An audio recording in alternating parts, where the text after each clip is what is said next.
Hey everybody, and good Tuesday evening to you. It's 21 News Chief Meteorologist Eric Wilhelm here, and this is the Valley's most in-depth weather forecast video. We call it Weather for Weather Geeks, and we're in the middle of a great stretch of weather that will come to an end towards the end of the week and into the weekend, unfortunately. But let's enjoy what we have for now, and what we have is just some spectacular stuff. The numbers today are coolest morning this morning since the very beginning of July. It's been almost 6 weeks since we've had numbers this low. First thing in the morning, we had 52 at the airport this morning.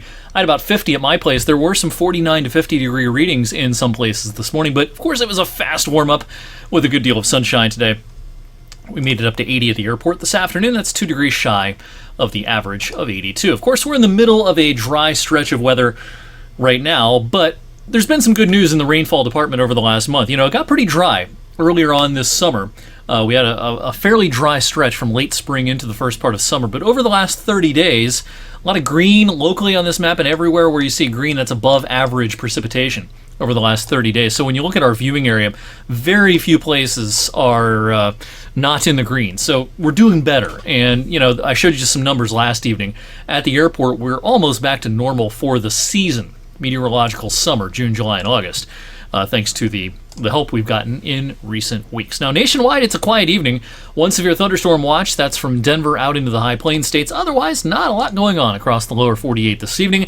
Out in the tropics, this is Ernesto, which is still a tropical storm, but probably will become a hurricane over the next 24 hours or so. It's pretty close to St. Thomas right now. This is impacting some cruises, no doubt, some Caribbean cruises. Now, the eventual track of Ernesto will take it close to Bermuda, and this will increase the swells and the waves for some of the beaches in the southeastern U.S., but no direct impacts coming for Virginia or the Carolinas or Florida or down towards the Bahamas as well. But this could peak as a Category 2 or so by late this week into the start of the upcoming weekend. Back here at home, if you're an early morning riser, really nice space station flyby Wednesday morning. Now, again, this will be for early risers. This is before daybreak, of course.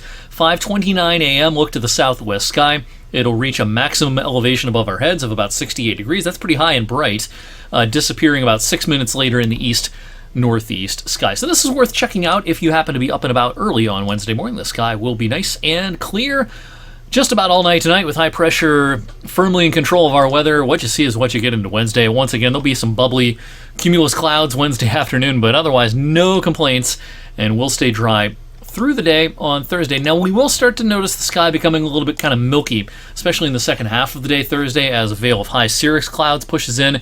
The clouds will then thicken, and lower late Thursday night into Friday morning. This may lead to a shower here and there as Friday gets underway. Better chances for rain, I think, as we head deeper into the morning on Friday, and there could be a thunderstorm in the mix by Friday afternoon. Now, you know, it's still summertime. Still, a lot of people have outdoor plans for the weekend time, I should say, during the summer season, and this weekend will be no exception. Will there be any washouts? I think the answer to that is probably no, but I do think there will be a scattering of showers and some afternoon thunderstorms in the mix Friday, Saturday, and Sunday. This is a low-pressure system that will be in no hurry to scoot eastward, so this is going to be lingering in the Great Lakes states Friday into Saturday and Sunday as well, and will lead to occasional chances for showers. And again, I think the most active times will be the afternoon hours over the weekend. In fact, this will hang out into Sunday night and into Monday. Long-range thoughts. I talked some about the lack of heat last evening on Weather for Weather Geeks, and this is today's 8 to 14-day temperature outlook from the Climate Prediction Center. So this covers August 21st through the 27th. And, you know, not much of a strong signal here as far as certainly abnormally warm weather, but it doesn't look crazy cool or anything like that. It'll probably come out in the wash as fairly close to the average, and that means a lot of days with highs in the upper 70s to around 80. Our average highs still in the fourth week of August, are still in the upper 70s to around 80. So I think we'll have plenty of days like that coming our way. There are some model indications that some hotter weather may try to return in time for the start of September, the Canfield Fair, Labor Day weekend. Still, that's speculative right now. Some of the longer-range modeling has not been doing very well this summer, advertising heat weeks 3, 4, and beyond. Some of the model data looks pretty warm once you get out into weeks 3 and 4 and 5, but oftentimes the rug gets pulled out from underneath that warmer pattern.